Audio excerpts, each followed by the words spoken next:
प्रिय दोस्तों, आज राजा नल व रानी दमयंती की अमर प्रेम कथा, जो महाभारत काल से पूर्व की कहानी है, उसे सुनकर शिक्षा ग्रहण करते हैं। नल निषाद देश के राजा वीरसेन के पुत्र थे। नल बड़े गुणवान, परम सुंदर, सत्यवादी, जितेंद्रिय, वेदज्ञ एवं ब्राह्मण भगत थे।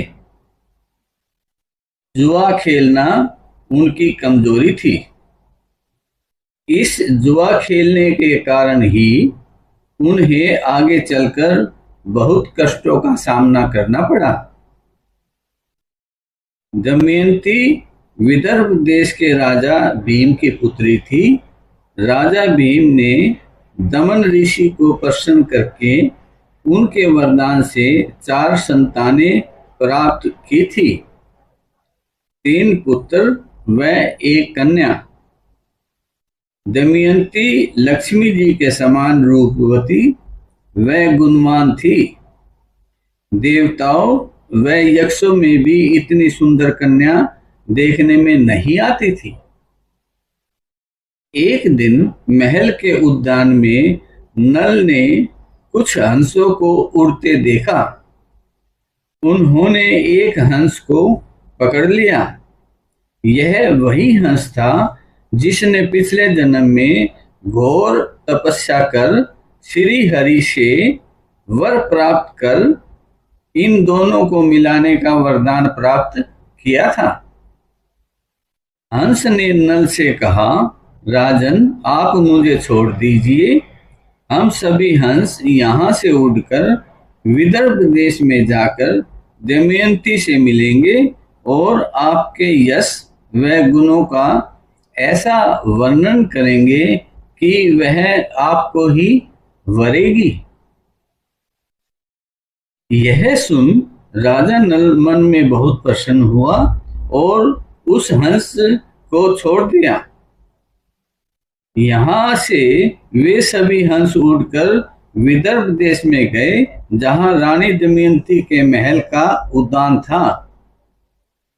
दमयंती हंसों को अपने उद्यान में देख बहुत प्रसन्न हुई। वह उसने एक हंस को पकड़ लिया। फिर उस हंस ने रानी को राजा नल के सभी यश गुणों से अवगत कराया। दमयंती राजा नल के पराक्रम, यश व गुणों को सुनकर बहुत प्रसन्न हुई। हंस ने कहा, अगर आप इन्हें वरोगी तो आपका यश व जन्म सफल हो जाएगा। यह हंस की बातें सुन रानी बहुत प्रसन्न हुई। वह उन हंसों को कहा कि जाकर राजा नल से समाचार दे दीजिए कि दमयंती का हृदय उन्हीं का है। दोस्तों, इस कथा में हंस की भूमिका अहम रही और हंस ने भी अपने को भाग्यशाली माना, क्योंकि उसको अपनी तपस्या का फल मिल गया। समय आने पर विदर्भ देश के राजा ने दमयंती का स्वयंवर बड़ी धूमधाम से रचाया। राजा ने स्वयंवर में सभी देवताओं, गंधर्वों व राज नरेशों को आमंत्रित किया। इस स्वयंवर में स्वयं इंद्र, वरुण, अग्नि व यम भी आए थे, परंतु देवताओं को पहले ही पता चल गया कि दमयंती राजा नल को ही वरेगी।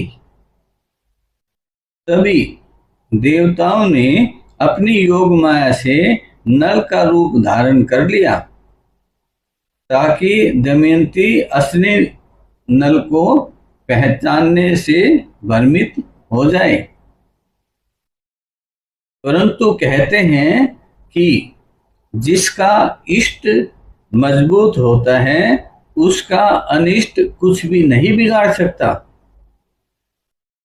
रानी दमयंती ने अपने इष्ट को याद कर असली नल को ही वरमाला पहनाई। असली नल को उबरते ही चारों तरफ नल दमयंती की जय जयकार होने लगी। तभी देवी देवताओं ने फूलों की वर्षा की, परंतु कली को अपने ना वरे जाने पर बहुत क्रोध हुआ और इस अपमान का बदला लेने के लिए इंतजार करने लगा। राजा नल व रानी दमयंती अपना सुखमय जीवन व्यतीत करने लगे और अपने राज्य को अच्छे से चलाने लगे।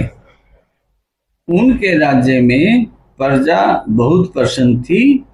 दोनों की राज्य में चारों तरफ जय जयकार होती थी। एक दिन कली के प्रभाव ने राजा को उसी के भाई पुष्कर के साथ जुआ खेलने के लिए उकसाया, क्योंकि कली का प्रभाव था नल जुए में अपना सारा राजपाट, यश, वैभव, यहाँ तक कि अपने वस्त्र भी हार गया। फिर वहां का राजा पुष्कर हुआ जिसने अपने भाई को राज्य से निष्कासित कर जंगल जंगल भटकने को मजबूर कर दिया। दोस्तों, कहानी को बहुत संक्षेप में कहते हुए, जब जंगल में नल दमयंती भूख प्यास से बेहाल थे, तब नल से दमयंती का दुख सहन नहीं हुआ। उसने सोचा कि यहाँ से दमयंती के का घर नजदीक है, यह अपने घर लौट जाएगी। उसे वहीं सोती हुई छोड़कर आगे बढ़ गया। बहुत कष्ट सहते हुए दमयंती अपने पिता के यहाँ पहुंच गई। इधर नल भी भीषण कष्टों को झेलता हुआ भूखे प्यासे फटे वस्त्रों में भटकता रहा। एक दिन नल ने एक सर्प को जंगल में आग से घिरे हुए देखा। नल को उस सर्प पर दया आई, वह उसने सर्प को बचाया। बस सर्प स्वयं श्री जी थे। उनको बचाते ही राजा का समय भी बदल गया। उस सर्प का राजा को आशीर्वाद देना, नल का कुकर नाम से सारथी बनकर राजा के यहाँ नौकरी करना, राजा भीम का दमयंती का दूसरा स्वयंवर रचाना और नल व दमयंती का पूर्ण मिलन होना, वह खोया हुआ राज्य वापस मिलना, राजा नल व रानी दमयंती का पहले की तरह सुखपूर्वक राज्य चलाना। प्रिय दोस्तों, यह कथा बहुत ही संक्षेप में बताई गई है। कई ग्रंथों में इसे अलग अलग तरीके से दर्शाया गया है, परंतु सभी का सार एक ही है।